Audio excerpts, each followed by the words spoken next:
Salut à tous. Bonjour tout le monde. Comment ça va? On espère que vous allez bien, que vous nous entendez bien, que vous nous voyez bien.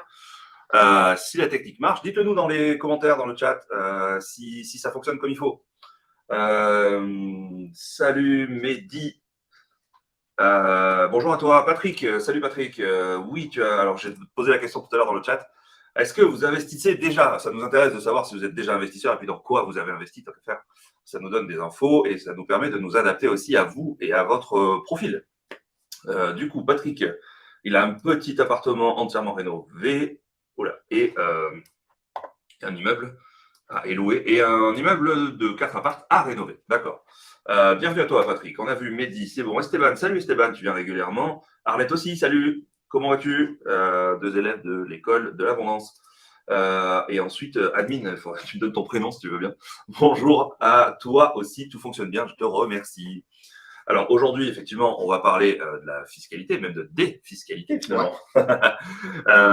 L'idée, c'est d'abord de nous dire effectivement dans les commentaires, voilà, votre profil, si vous investissez déjà, ce qui vous intéresse aussi dans ce sujet de la défiscalisation. Et est-ce que vous avez déjà fait de la défiscalisation dans l'ancien? Ouais, par exemple, voilà, un petit peu votre expérience. Tu as raison, ouais, l'idée, c'est un petit peu de mieux vous connaître pour pouvoir gérer le discours qu'on va avoir envers vous. Ok, admin, c'est Dany et Vivi. Ah, salut, ouais, salut tous les deux, Dany et Virginie. Cool, d'accord, ok. C'est bon, je vois que vous êtes des élèves aussi de l'école. Voilà, dites-nous si vous avez déjà des questions. Hein, on peut commencer finalement par quelques questions et puis ensuite on déroulera au fil de la session, on donnera un petit peu d'informations sur la défisc. Arlette, ouais. pas dans l'ancien, mais dans du Pinel 9. Ouais, c'est ça. Alors, on a fait un live il y a quelques semaines là-dessus, le Pinel 9, Ouais. que vous pouvez retrouver sur YouTube du coup. Ouais, alors j'ai regardé, du coup, on l'a mis sur YouTube le 19 janvier, c'était le live du 14 janvier. Donc, effectivement, vous donnez déjà des infos sur le Pinel. Après, Arlette, elle connaît bien, elle est agent IMO, elle est mandataire, précisément. Elle est mandataire dans un réseau bien connu. Mehdi, tu as fait du LMNP, du NU, du commercial en SCI, si je suis bien. Bravo Mehdi, c'est bien, c'est cool. Tu dégages un peu de cash flow et tout ça. Ça nous intéresse, voilà, au cas où. Et qu'est-ce que tu viens chercher Est-ce que tu as des questions particulières sur la défiscalisation dans l'ancien, puisque le 9, on a déjà traité le sujet, même si on peut en parler, évidemment. Oui, alors un petit résumé sur le Pinel 9. Oui, ça amène une défiscalisation, donc moins d'impôts sur perso, une réduction d'impôts.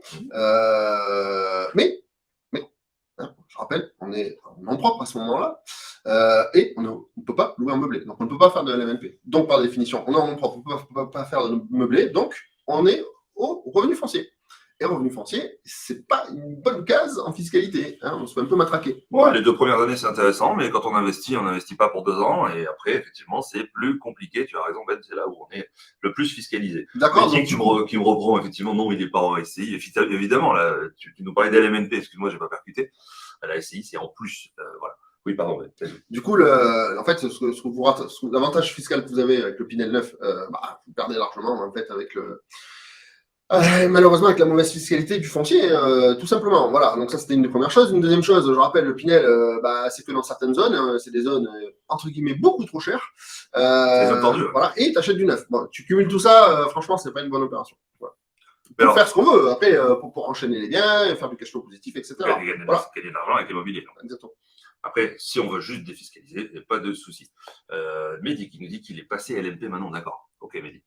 L'idée maintenant, effectivement, c'est de parler de la défiscalisation dans l'ancien. Ah oui, parce qu'on a vu que le 9, c'était pas terrible. Bon, ok. Est-ce que c'est mieux avec le 9, avec l'ancien? Exactement. Alors, est-ce que c'est mieux? C'est mieux. On va voir ça. La toute première chose que tu as citée, Ben, c'est on est en zone tendue. Ouais. Dans l'investissement et la défiscalisation Pinel. Dans le Pinel 9, effectivement, au fur et à mesure des années, en fait, avant c'était assez large, là où on pouvait le faire, et puis au fur et à mesure des années, effectivement, on ne peut plus que le faire là où les zones sont le plus tendues, là où les gens ont le moins de logements possible pour louer. Parce qu'à la base, ça sert à ça, ces aides gouvernementales, c'est d'essayer d'améliorer l'accessibilité au logement. D'accord ? Ouais. Donc, du coup, nous aide en fait à à construire du neuf. C'est ça. Voilà, acheter du neuf. L'idée, c'est Financer du neuf. d'investir dans du logement, dans des zones tendues, dans des zones où c'est compliqué de se loger. Exactement. Ok. Bah, effectivement, le Pinel neuf, on vient de dire que c'était dans les zones tendues, et le Pinel ancien, bah, c'est aussi dans des zones tendues. Ouais, le Pinel ancien, d'accord. C'est possible, hein, ça existe. Hein. Ça existe, d'accord. C'est pas très connu, mais ça existe. Qui est différent du de Normandie qu'on parlera tout à l'heure. Le Pinel ancien, effectivement, il reprend les mêmes règles que le Pinel neuf, d'accord, et notamment la règle de la localité, donc de la localité pas rentable, en d'autres termes. C'est ça le problème. Alors, ça peut être une stratégie éventuellement intéressante, j'ai bien dit éventuellement, sur une stratégie de plus-value à ce moment-là, puisque tu vois, on est sur plutôt de la grande ville. Si tes objectifs, c'est pas de gagner de l'argent maintenant, mais c'est de gagner de l'argent dans 10 ou 15 ans, quand tu pourrais revendre avec une grosse plus-value. Dans ces cas-là, ta stratégie, c'est de la plus-value, c'est du patrimonial, et comme tu viens de le dire, Ben, c'est là où, effectivement, c'est tendu, justement, où l'immobilier va augmenter. Mais il faut faut avoir les reins solides pour pouvoir tenir le cash flow négatif jusqu'à là. Ouais, c'est ça. Donc, ça, c'est quand même le premier des inconvénients de la défiscalisation. C'est que, bien évidemment, c'est là où c'est tendu, là où c'est compliqué de se loger, qu'on va pouvoir défiscaliser, et c'est des zones trop chères. Des zones trop chères, en tout cas, pour gagner du cash flow, pour gagner de l'argent avec l'immobilier aujourd'hui. Donc déjà, sur le Pinel ancien, déjà, première chose, on vient de le voir, la localité, hein, contraignante, très contraignante. Et en plus de ça, tu ne peux pas faire les travaux que tu veux, d'accord? Tu as des normes qu'il va falloir respecter. Il va falloir respecter les normes HPE 2009 et BBC de 2009. Donc, c'est quand même assez contraignant. En plus, je te rappelle, hein, Pinel, tu as les plafonds de loyer, tu as les plafonds de ressources par C'est les mêmes rapport règles que pour le Pinel. aux locataires. Ouais, voilà, donc très contraignant. Très contraignant. Et derrière, tu vas faire du foncier en plus. Hein, exactement la même conclusion que ce qu'on a dit tout à l'heure, qui était la conclusion du Pinel. Oui, parce que c'est loué nu, donc sans meuble, hein, c'est loué nu. Du coup, on est en nom propre obligatoirement. Ah oui, alors ça, on l'a pas dit, mais toutes ces défiscalisations, c'est réservé au nom propre. On est en nom propre, on loue en nu, donc on est effectivement au régime foncier, que ce soit au micro ou au réel, dans tous les cas, on n'est quand même pas très bien servi en termes de fiscalité sur les loyers qu'on touche. Même si c'est intéressant les 2-3 premières années, après, très souvent, on se fait un peu massacrer.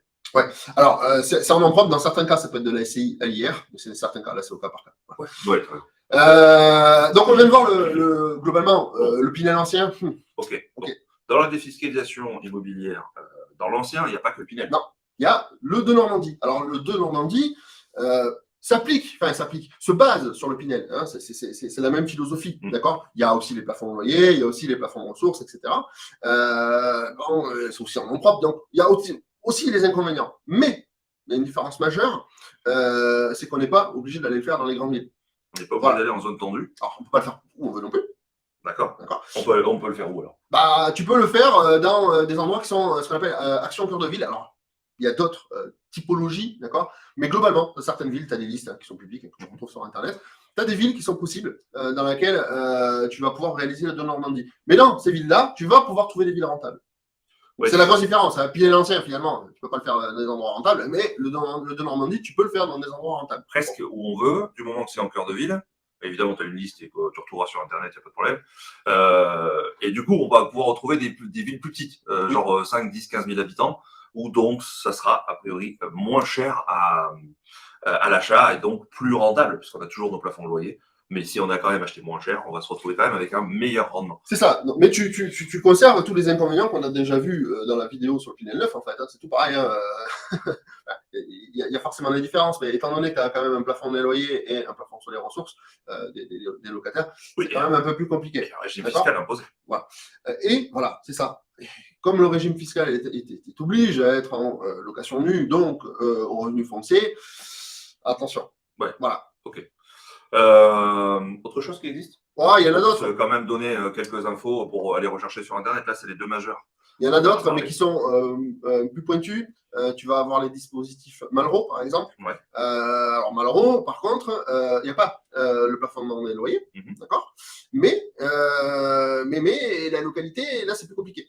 Hein, c'est sur ce qu'ils appellent les sites patrimoniaux remarquables, d'accord? Donc là, c'est pareil, tu as une liste, mais c'est beaucoup plus restreint, d'accord? Ouais. Tes travaux sont soumis au bâtiment de France. Enfin, tu vois, tu as énormément de contraintes. Voilà, sur le Malraux. Évidemment, la défiscalisation est un peu plus ouverte. Ça va avec, en fait. Voilà. Bon, après, si on veut défiscaliser, on voit qu'il y a quelques quelques possibilités, quelques dispositifs qui ont été mis en place. Ils ont chacun leurs avantages et leurs inconvénients. Ce qu'il faut comprendre de manière générale, c'est que ça se fait en nom propre, puisque vous voulez défiscaliser votre impôt sur le revenu, donc ça se fait en nom propre. Et du coup, on est soumis à des régimes fiscaux qui peuvent être un peu contraignants, et en particulier le régime fiscal du régime, le régime foncier, parce que c'est de la location nue. On va prendre un peu quelques questions, quelques commentaires. Alors attention, quand vous écrivez des longues questions, on ne peut pas forcément prendre le temps de tout bien lire. Salut Adam qui nous a rejoint. J'ai vu aussi Joe sur YouTube, puisqu'on est sur YouTube et sur Facebook en même temps. On a accueilli aussi Tristan qui nous a passé un coucou et Ryan qui a posé une question. Est-ce qu'on peut parler d'investissement sur des carcasses d'anciennes maisons à rénover? Alors, c'est pas un live sur la rénovation. Hein. Clairement, Non. là, c'est un live fiscalité. Ouais. Et on parle effectivement de travaux et de rénovation. Donc, on va pas aborder le sujet de la rénovation. Ça, on fera un autre live spécifique sur la rénovation parce que, encore une fois, oui, là, il y a de quoi parler. Voilà. Le chapitre d'information je vais faire sur la rénovation, il est énorme. Je vais faire une petite parenthèse parce que depuis tout à l'heure, on parle du nom propre et attention à la fiscalité quand c'est en nu, le nom propre. Ouais. Je le répète, hein, c'est volontaire. Mais autre chose, aujourd'hui, qui est en mettant en nom propre, c'est le financement. Nom propre en financement égale HSF. Ouais. Donc, tu es soumis au calcul du taux d'endettement classique, d'accord, ce qui fait que tu montes, en fait, le taux d'endettement, il fait que monter, et du coup, tu es limité à 35,00% de ton endettement. Ça, c'est la vidéo qu'on a postée jeudi dernier, donc il y a quelques jours, le 2 février, que tu pourras aller regarder sur YouTube pour comprendre les différences entre le calcul du taux d'endettement classique et le calcul différentiel pour le taux d'endettement qui change tout, mais qu'on ne peut pas faire en nom propre. Exactement. Donc, tout ça, effectivement, c'est aussi un des inconvénients du nom propre, même si on parlait tout à l'heure un petit peu du Pinel neuf, donc je ne crois pas qu'on l'avait abordé la dernière fois, même si effectivement il y a des banques qui vont vous expliquer que oui, c'est une bonne idée d'aller investir dans du Pinel neuf, alors que là, ça fait 10 minutes qu'on vous dit que ce n'est pas forcément les meilleurs investissements. Pourquoi est-ce que les banques vont vous suivre sur ces financements-là? C'est parce que c'est des groupes, et il y a une branche de la banque, hop là, je ne suis pas à l'écran, il y a une branche de la banque, et puis il y a une branche... Ils vont faire de la promotion. Ils vont t'aider à en acheter un, éventuellement deux si tu as des gros revenus, puis ça va s'arrêter là. Et puis effectivement, Mehdi, il a fait une petite remarque qui est très intéressante. C'est que lorsque vous faites ce genre de programme, je vous rappelle que finalement, un Pinel, que ce soit neuf ou dans l'ancien, au final, ça va être cher, ne serait-ce que par la localité, en entendu. Et les loyers vont être faibles, c'est pas forné en plus. Donc, dans votre taux d'endettement, il va exploser en fait votre taux d'endettement. Et l'avantage fiscal que vous avez, qui vous amène une fausse rentabilité virtuelle de par la défisque, en fait, elle n'est pas tenue compte dans le calcul du taux d'endettement. Donc, en fait, vous prenez une cartouche sur le taux d'endettement. Voilà. Ouais, c'est pour ça qu'il faut vraiment savoir le réfléchir, il faut savoir investir dans des biens peut-être qui rapportent plutôt de l'argent plutôt que d'essayer de défiscaliser. Ça me paraît quand même une bonne idée. Qu'est-ce que j'ai vu? J'ai vu Sylvia qui est arrivée aussi. Salut Sylvia. Donc, juste pour terminer, Ryan, pour te répondre en 2 mots, on ne va pas parler rénovation, mais en 2 mots, effectivement, faire de la rénovation, c'est important, mais il faut d'abord pouvoir être financé. Ouais. C'est la première chose à voir. Ça, et savoir est-ce que ton projet sera rentable. C'est bien beau les travaux, mais il y a par moment des projets où tu projettes des travaux. Le fait de projeter des travaux, tu es tout de suite plus rentable. Ça nous est arrivé d'acheter des biens où il y avait 2 options, hein, soit on loue tel que c'était propre et ça allait, soit on refait un truc top niveau. Et si on fait ces travaux-là, par exemple, c'était plus du tout rentable. En tout cas, on perdait en cash flow, même en faisant des travaux. Donc attention, souvenez-vous toujours, les travaux, ça n'est pas obligatoirement intéressant. Ça peut être intéressant pour faire du rendement, mais ce n'est pas obligatoirement intéressant. Adam qui nous demande, je loue un appartement T4, je dois créer une SCI ou pas. Alors là, ça dépend vraiment de ta stratégie, de tes objectifs. Adam, on mettra un lien tout à l'heure, là, dans un instant, dans les commentaires, dans le chat, pour que tu puisses prendre un rendez-vous avec nous et on discutera avec toi de ce projet. Mais ça ne se répond pas comme ça, du tac au tac, ça dépend vraiment de ta situation et de tes objectifs. Salut Gilles, qui est arrivé un peu en retard, c'est pas grave. J'ai vu aussi passer Philippe, avec qui on est en contact là. Philippe, que j'ai lundi matin au téléphone et qui nous a rejoint tout à l'heure. Esteban, alors est-ce que j'ai bien compris, la défiscalisation ne marche pas avec une SCI? Non, en fait, tu peux faire certaines opérations de défiscalisation en SCI à l'impôt sur le revenu. Oui, c'est possible parce que c'est une détention en nom propre et c'est une société transparente. Maintenant, les SCI, quand on en parle le plus souvent, on parle de SCI à l'IS. Dans ces cas-là, on ne peut pas faire de défiscalisation puisqu'on a déjà un régime fiscal ultra optimisé et très intéressant. Donc, ça n'est pas prévu pour les sociétés. C'est plutôt prévu pour le nom propre. Alors, Marine, qui nous avait rejoint aussi. Pas de question, mais un merci, j'ai reçu la GoPro gagnée en live. Merci. Marine d'être venue nous le dire, c'est cool. Hâte de te retrouver aussi. Merci Marine, c'est gentil. C'était une gagnante d'un des lives du mardi soir et tu avais choisi qu'on t'envoie une GoPro. Mehdi en SCI, on reste en nom propre pour les banques. Ça dépend des banques. Le taux d'endettement reste sur les 2 personnes associées. Alors Mehdi, ça dépend des banques. Les banques classiques, oui, tu as raison. Quand on arrive avec une SCI, là, depuis l'été 2022, toutes les banques s'y sont mises. Il y en a qui avaient commencé déjà en 2021. Quand tu arrives avec une SCI, même si elle est à l'IS, à l'impôt sur les sociétés, ils considèrent que tu es un particulier et ils te mettent les règles du HCSF. On en parle beaucoup pendant nos conférences du mardi soir. Le truc, c'est que c'est la loi, mais ils ont rajouté une surcouche. Parce que la loi, en fait, elle est applicable, enfin, c'est règles du HCSF, du Haut Conseil de stabilité financière, sont applicables normalement qu'aux noms propres. Mais toutes les banques classiques qu'on connaît, dont il y a des agences dans la rue, ont rajouté la surcouche qui dit que même en SCI, même à l'IS, on va vous appliquer les mêmes règles et du coup, on vous bloque. Bon, alors ce qui se passe, c'est que nous, on a développé des partenariats en 2022 et qui courent encore, bien sûr, avec des courtiers qui vont chercher des banques privées, qui vont aller voir aussi des banques étrangères. Et du coup, tu vas pouvoir appliquer le taux d'endettement différentiel, même en SCI. Et tu ne seras pas limité par le taux d'usure, tu ne seras pas limité par le taux d'endettement, donc, etc., etc. Ce sont des moyens de financement. Ah oui, pardon, tu dis que tu as vu notre vidéo midi, pardon. Donc, du coup, je te raconte tout ça. Tu ne seras pas bloqué par les financements, etc., avec nos courtiers. Est-ce qu'on a d'autres questions dans les chats sur Facebook, sur YouTube? Je ne vois pas d'autres questions. T'en as vu, Ben? Peut-être pas, je ne sais pas. Est-ce qu'on a d'autres choses à raconter particulièrement? Est-ce que vous avez... Il y a un nouveau truc. Est-ce que vous pouvez faire un petit récapitulatif par rapport à ces termes fiscaux? C'est-à-dire quoi, Ryan? Parce que le terme fiscal. Quelle est ta question? Ouais.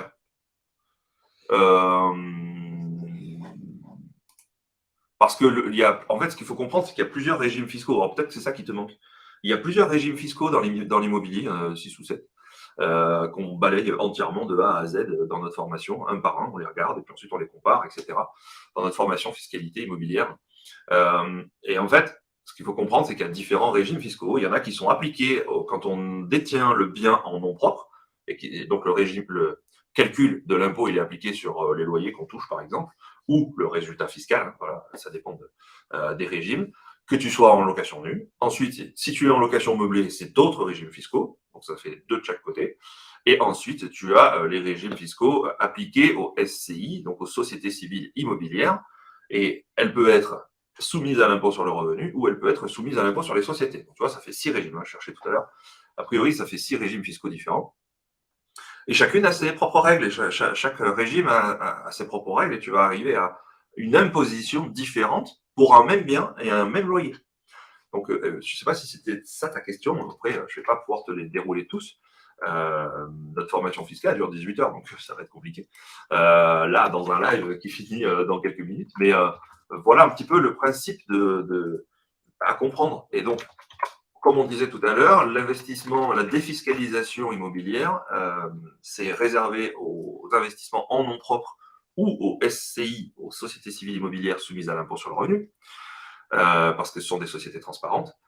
Et à ce moment-là, on est donc dans le régime non propre. Hop là, ici, je vais le faire comme ça. Et dans le régime non propre, en plus, on est dans la branche où on est obligé de louer en location nue, en résidence principale. On ne peut pas louer en courte durée dans ces biens-là. Mais en plus, ça doit être en location nue. Et là, on est dans un certain type de régimes fiscaux qui sont pas les plus optimisés. Voire le bon. Ouais, c'est même carrément les plus mauvais. Et en fait, par rapport à ce que tu peux déduire, c'est vrai qu'on n'en a pas parlé, mais par rapport à la déduction fiscale, qu'est-ce qu'on peut y gagner? Alors, on n'en a pas parlé pour 2 raisons. La première, c'est qu'en fait, tellement pas le bon jeu d'aller là, que bon, à quoi bon? Et la deuxième, c'est qu'en fait, c'est les mêmes règles que pour le Pinel 9. Pour le Pinel d'ancien et le de Normandie, c'est la même chose. Tu sais, c'est en fait, en fonction de la durée d'engagement, d'accord? Je te rappelle, c'est une durée d'engagement de location et pas de possession. Tu peux te faire avoir avec ça. On connaît des gens qui se sont fait avoir. Hein, donc, les durées, c'est 6 ans, 9 ans, 12 ans. D'accord? Tu peux, par exemple, choisir 6 ans et puis après dire, ah ben attends, je veux prolonger. Tu peux le faire. Si tu t'engages à 6 ans, tu peux avoir une réduction d'impôt jusqu'à 10% et demi du montant total. D'accord. Donc, si c'est du neuf, c'est du neuf. Sinon, c'est le montant total, ça va être le prix d'achat plus les travaux. Et dans le cas de Normandie, il y a aussi les frais de notaire. Ouais, D'accord. ok. Donc ça, si finalement 10% limite du montant du bien, pour le de Normandie, jusqu'à une hauteur de 300 000 euros. D'accord. Le montant total. D'accord. Donc, ce qui te revient, une déduction totale sur les 6 ans à 31 500 euros. Donc, chaque année, ça fait 5 250 euros de réduction d'impôt. C'est déjà pas mal. C'est déjà pas mal. Mais à côté de ça, c'est ce qu'on a parlé depuis tout à l'heure. Attention, parce que derrière, tu as un revenu foncier, tu vas te faire éclater. C'est ça. Voilà. Après, derrière, la suite, tu es obligé de louer nu. Et du coup, tu vas payer. Ah oui, c'est quand même important ce qu'on vient de dire là. Tu vas payer de l'impôt sur tes revenus fonciers pendant que tu as ta réduction d'impôt. Pendant les 6 ans. C'était ton exemple, Ben, sur 6 ans. Attends, je vais me mettre face caméra là comme il faut. Pendant 6 ans, tu vas pouvoir défiscaliser à hauteur de 5 200 et quelques euros, tu me disais, Ben, à l'instant. Oui, mais tu vas avoir quand même des revenus fonciers sur lesquels tu vas être imposé en complément. Qui peut éventuellement te faire sauter de tranche marginale d'imposition. Du coup, ça veut dire que par exemple, tes salaires, potentiellement, ils vont être plus imposés. Donc attention. Il faut maîtriser tout ça. Ça. Alors tout ça, on en a parlé dans la vidéo Pinel 9. Donc si ça t'intéresse, ces calculs et ces inconvénients, au final, pas cachés, mais qui sont peu dit. Je t'invite à aller voir cette vidéo. Il n'y a pas grand monde qui te parle, en tout cas pas les commerciaux qui t'appellent au téléphone là, pour te vendre du Pinel. Ils ne te parlent pas des revenus fonciers qui vont être imposés. Alors donc, après, je vais quand même rebondir sur le de Normandie, pour ceux que ça intéresserait potentiellement. Quand même, il faut apporter une amélioration. Bien, d'accord. Ok, de toute façon, c'est le principe, tu vas faire des travaux, donc a priori, tu vas faire des améliorations. Mais c'est quand même un peu codifié, d'accord. Donc, il faut bien sûr que tu respectes ces codes. Mais c'est pas le but de faire une liste exhaustive de tout ce que tu dois faire. Ça va être ennuyeux et c'est pas du tout l'objet. Maintenant, mais effectivement, tu trouveras exactement ces infos et si tu as des questions, tu nous les poseras. Ensuite, juste quand même comprendre que il faut que là, pour que ce soit éligible de Normandie, il faut quand même que la part de travaux représente 25% du coût total. Au moins 25%. Au moins 25%. Ok. Voilà. C'est pour que ça rentre dans la case de Normandie. Puis après, amener des améliorations énergétiques, etc. Mais de toute façon, si tu fais de la rénovation, tu ne vas pas aller te mettre toi-même un DPEG, quoi. Hein oui, voilà. Tu vas faire les choses bien, voilà. tu vas bien équiper ton logement. Mais avant de te poser cette question-là et de voir dans quelle ville, etc., ok, est-ce que fiscalement, c'est quelque chose d'intéressant? Attention. Il faut se poser la question. J'ai envie de te dire non. Ouais. Voilà. En fait, on sait faire mieux.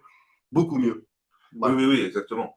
Je rebondis sur la question complémentaire de Mehdi, puisqu'on parlait de nos courtiers tout à l'heure. On a plusieurs partenariats, on a plusieurs courtiers. Est-ce que ça fonctionne sans CDI? Oui, Mehdi. Il y a la plupart des cas. On arrive à les faire financer. On a même fait financer un intermittent du spectacle. Alors lui, effectivement, c'est mon exemple classique parce que c'est un peu vraiment j'allais dire le grand écart avec le CDI. On a même des gens qui sont en situation on va dire particulière avec la Banque de France qu'on a réussi quand même à faire financer. Donc il n'y a pas de blocage particulier. Mehdi, tu prendras un rendez-vous, Ben, et te mettra le lien dans le chat dans un instant. Tu prendras un rendez-vous avec nous, avec notre équipe. L'idée, c'est que tu puisses en discuter avec nous, vérifier que ton profil fonctionne, mais il y a des grandes chances que ça passe, et que tu sois financé par un de nos courtiers Mehdi. Nos courtiers, en 2 mots, ils financent à 110%, juste sur 25 ans. Voilà. Ouais, taux différentiel. Taux différentiel, donc pas de blocage. En gros, pas embêté sur le taux d'endettement et pas embêté sur le taux d'usure, on n'y est pas soumis. Voilà, et du coup, 25 ans et 110%. Ça peut peut-être t'intéresser. Eric, salut Eric, du coup, je crois que je ne t'ai pas cité, Eric, en nom propre. Tu subis un racket fiscal, littéralement, effectivement, on peut le voir comme ça. Tu es un bon exemple, il faut bien s'organiser, effectivement, il faut déterminer, avant vos prochains investissements, ce qui est fait, c'est pas grave, mais avant vos prochains investissements, apprenez à optimiser votre fiscalité parce que vous allez gagner de l'argent grâce à l'immobilier. Dans ces cas-là, on en est très content et c'est notre objectif que vous gagnez de l'argent. Mais aussi, notre objectif, c'est que vous ne leur envoyez pas 80% ou plus en impôts. Donc, si vous pouvez conserver votre argent, ça serait quand même plutôt cool. C'est là où c'est intéressant de savoir optimiser votre fiscalité. Cédric, salut Cédric, comment prendre rendez-vous avec vos équipes? Ben, il vient, je crois que tu viens de mettre à l'instant le lien dans le chat de Facebook et tu vas le mettre dans le chat de YouTube. Donc, tu peux prendre un rendez-vous, Cédric, tu discutes avec quelqu'un de notre équipe, ou nous, ou un de nous, et ensuite, tu vas voir comment on fait. Exemple pour lequel j'ai souhaité revendre des biens après 15 ans de détention. Ouais, d'accord. Donc, Eric, c'est toi qui avais subi ce racket fiscal et que du coup, tu as été même obligé de revendre. Ben ouais, ça arrive. Alors que tu as peut-être monté un truc bien, qui gagne de l'argent et tout, mais tu n'es pas dans la bonne fiscalité. Du coup, tu payes beaucoup d'impôts. Et dans ces cas-là, ben, des fois, effectivement, il faut revendre parce que c'est un cash flow négatif. Tu payes de l'argent, tu payes tous les mois, même si ton patrimoine grossit. Donc, à la fin, c'est pas grave. Globalement, tu t'es enrichi parce que tu as du patrimoine et quand tu revends, tu gardes la partie que tu as remboursée à la banque, hein, du capital. Mais quand même, ça pique. Et c'est pas comme ça qu'on gagne de l'argent et qu'on gagne sa vie avec l'immobilier. Alors, on a beaucoup de gens au téléphone qui prennent rendez-vous, comme là, Ben vient de vous mettre le lien dans les commentaires, qui veulent changer de vie. Tiens, hier, j'ai quelqu'un qui m'a dit, ton premier objectif, c'est changer de vie. C'était très clair. Si vous voulez vivre de l'immobilier, il ne faut pas attendre 15 ans qu'il y ait une plus-value qui tombe pour que ça rapporte de l'argent dès le premier jour. Tu auras les résultats dans 15 ans. Ouais, c'est ça. Oui, tu peux vouloir changer de vie dans 15 ans, mais bon, en général, Ça fait long. si on n'en peut plus de sa vie ou de son patron aujourd'hui, bah c'est aujourd'hui, c'est pas dans 15 ans, quoi. Donc, puis-je transformer en SCI en cours? Oui, Eric, j'ai compris. Je comprends ta question. Oui, tu peux transférer tes biens en nom propre, tu peux transférer dans une SCI. Mais c'est pas sans conséquence. Voilà, tu feras le calcul, on t'apprendra à le faire le calcul.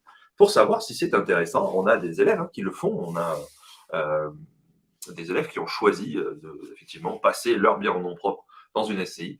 Et parfois aussi, enfin même pas parfois, la toute première question qu'on va te poser, c'est est-ce que ces biens sont rentables tout court?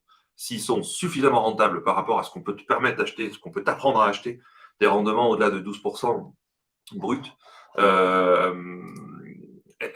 si c'est rentable, donc oui, pourquoi pas mettre des biens que tu détiens déjà dans une SCI. Mais la plupart du temps, on va le dire comme ça, la plupart du temps, la meilleure option, c'est carrément de vendre, sauf si c'est des biens de famille, des biens sentimentaux, ça arrive aussi, évidemment, et on respecte totalement. Mais la plupart du temps, c'est plus intéressant de revendre et d'aller investir dans des nouveaux immeubles très rentables et qui te permettent de gagner 700 balles par mois, 1000 balles par mois de cash flow par immeuble. Ça peut être quand même avec la bonne fiscalité au passage. Intéressant. Et tu es reparti de zéro, donc tu as fait ce qu'il fallait de zéro. Ouais, et du coup, tu payes pas d'impôts et donc tu gardes ces 1000 balles par mois, pour faire ça, par immeuble. Voilà, qu'est-ce qu'on a vu? Ryan qui nous avait répondu tout à l'heure, je l'avais vu, qui avait compris le principe. Donc tu nous as mis les liens pour prendre des rendez-vous avec notre équipe. Je vois plus de questions passer. Si, il y a Eric là qui nous écrit, donc oui, bien sûr, Eric. La durée de détention pour la plus-value, pour l'exonération de plus-value, elle a augmenté il y a quelques années maintenant. Mais avant, effectivement, comme tu disais, c'était beaucoup plus court. Ouais. Et du coup, effectivement, tu as profité de revendre avant de subir finalement ce délai allongé. Tout simplement, ouais, bien fait. Ouais, tant mieux, tu as très bien fait. Prends rendez-vous avec nos équipes. Je ne sais pas si tu as déjà eu des rendez-vous avec nous. Prends un rendez-vous, tu discutes par téléphone aussi de cette situation. Peut-être qu'on peut t'aider à l'améliorer. Peut-être qu'on peut optimiser des choses. Peut-être aussi on va, peut-être pour le coup, on peut t'apprendre aussi. C'est ce qu'on apprend à nos élèves. On apprend à investir dans des biens très rentables. Et bien, il vient de le rappeler. En plus, en même temps, tu es dans la bonne fiscalité. Dans ces cas-là, tu peux gagner beaucoup d'argent avec l'immobilier. C'est ce qu'on fait et ce qu'on apprend à nos élèves à faire. Oui, Marine, c'est tout à fait possible, effectivement, de rentrer à l'école chez nous, de devenir élève et de pouvoir aborder le sujet sur les sociétés, etc. En fait, on a une branche de formation sur le business et fiscalité business, stratégie, etc. Voilà. Donc oui, c'est tout à fait possible. Prends rendez-vous, le mieux c'est qu'on en parle ensemble. Ouais, j'essaierai de prendre le rendez-vous moi-même, Marine, puisqu'on s'est déjà eu au téléphone. Ah. Donc, j'essaierai de me libérer pour pouvoir prendre le rendez-vous avec toi. Mais tu prends un rendez-vous là sur les liens qu'a mis Ben, tu l'as déjà fait, donc tu verras, c'est pas très compliqué.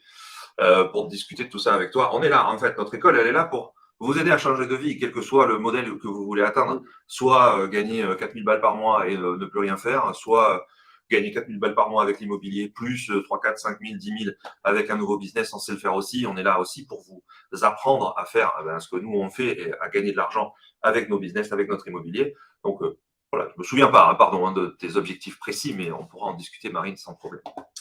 Je me souviens de toi, mais je me souviens pas en détail de tes objectifs. Mais on est là pour ça, bien sûr. Et ensuite, pendant la formation, et je crois que j'ai vu une partie de la question là-dessus, pendant la formation, les visios, c'est des visios il y a des formations en vidéo, et il y a des visios 2 fois par mois avec nous. Ben et moi, on est là. Donc, on échange avec vous, on échange sur votre stratégie fiscale, on échange sur vos investissements immobiliers. On échange aussi donc avec nos élèves sur, on peut y avoir des débats, hein, sur des discussions sur les différentes stratégies qu'on peut mettre en place en fonction de ces objectifs. D'accord? Donc voilà, tu auras des réponses, tu auras nos réponses si tu intègres la formation. Mehdi, connaissez-vous une façon de racheter un prêt personnel qui a servi à acheter une maison en prêt immobilier? Ah, il faut racheter. C'est le courtier qui s'occupe de ça, en fait, ouais, tu fais un crédit immobilier qui va te permettre donc de racheter ce prêt personnel, enfin de rembourser ce prêt personnel. Effectivement, c'est le courtier qui s'en occupe. Ça, c'est pas notre boulot, c'est son boulot à lui, à eux en tout cas. L'idée, c'est que ouais, vous allez gérer ça, tu pourras gérer ça avec le courtier. Enfin, ça me semble pas très compliqué, Mehdi. Marine, c'est top. Je te dis à bientôt. Hein, je te laisse prendre un rendez-vous. Et à vous tous, on vous dit à samedi prochain. Ben, on se refait une session probablement samedi prochain. On ne sait pas encore sur quel sujet. On vous écrira à ce propos. Et on vous souhaite une bonne fin de samedi, un bon week-end. Bye bye. Ciao.